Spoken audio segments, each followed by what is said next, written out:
Evan Kirilov masallalari. 5-sinf adabiyoti. Toshkent, 2024-yil. Zavqli mutolaa. Evan Kirilov. Bilib oling. Evan Kirilov Andreyevich 1769-yil tug'ilib, 1844-yilda vafot etgan. U rus masalchiligining eng mashhur vakilidir. Uning birinchi kitobi Masallar 1809-yili nashr qilingan. Bo'ri bilan qo'zichoq. Evan Kirilov masali. Daraxtning bo'shini qurt yeydi doim. Tarixda misollar juda ko'p bunga. Tarix to'g'risida qolaylik-da jim. Bir ertak so'ylaylik, quloq ber shunga. Yozning issiq bir kunida qo'zi bordi suv ichgali.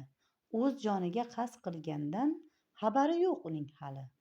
O'sha joyda och bo'rining yurganini bilmaydi u. Shu chog' birdan ro'paradan bo'ri chiqib qoladi-ku. O'z ishiga oz bo'lsa ham qonuniy tus bermoq bo'lib qichqiradi qo'zichoqqa, ikki ko'zi qonga to'lib. Sen iflosni men bilaman, tumshug'ingni suvga tiqib, toza suvni bulg'atasan, suv yuziga qolar chiqib, tagidagi hamma loylar, toza bir suv icholmayman, bu ariqdan yillar, oylar, bu ishingga chidolmayman, tutib olib bir yamlayman. Qo'zi dedi: muhtaram, arzimni bir tinglasalar, mening hech bir gunohim yo'q, menga g'azab qilmasalar. 100 qadamcha pastdaman men, janobingiz ichgan joydan, mening aslo xabarim yo'q suv yuziga chiqqan loydan.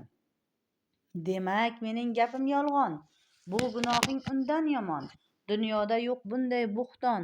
Shoshma, hali sen yaramas, 3 yil burun juda dag'al bir gap qilib erding menga. Ko'rsataman endi senga. O'tgan yili tug'ildim-ku. Unday bo'lsa akangdir u. Na akam bor, na ukam bor. Gap qaytarma ey badkirdor. Urug'ingdir, aymog'ingdir, biror og'zi maymog'ingdir. Ulardan ham tonasanmi? Tonmoq shunchalik osonmi? Siz hammangiz bir bo'lasiz. Doim menga qasd qilasiz. Hammang menga bir dardisar. Hammasiga sen javobgar. Taqsir, mening aybim nima? Jim tur endi, ko'p gapirma. Surishtirib o'tirishga vaqtim bormi? Qorin ochsa, ovqat bo'lsa tanlanarmi? Aybing shuki, uchrab qolding qornim ochganda. Shunday qilib qo'zichoqni yedi o'rmonda. Cho'lpon tarjimasi. Kvartet. Evan Kirilov masali. Kvartet to'rt kishilik guruh. Echki bilan eshakvoy va sho'x bir maymun, yalpoq panjali ayiq o'tloqda bir kun mashq qilmoqchi bo'lishdi. Atrof daraxtzor, 4 xil g'ijjak va nota qo'llarida bor. Qoyil qilmoq bo'lishdi olamni butun. Kamonlarni tortdilar, kuy chiqmas nechun? Shu vaqt qichqirdi maymun: to'xtangiz biroz.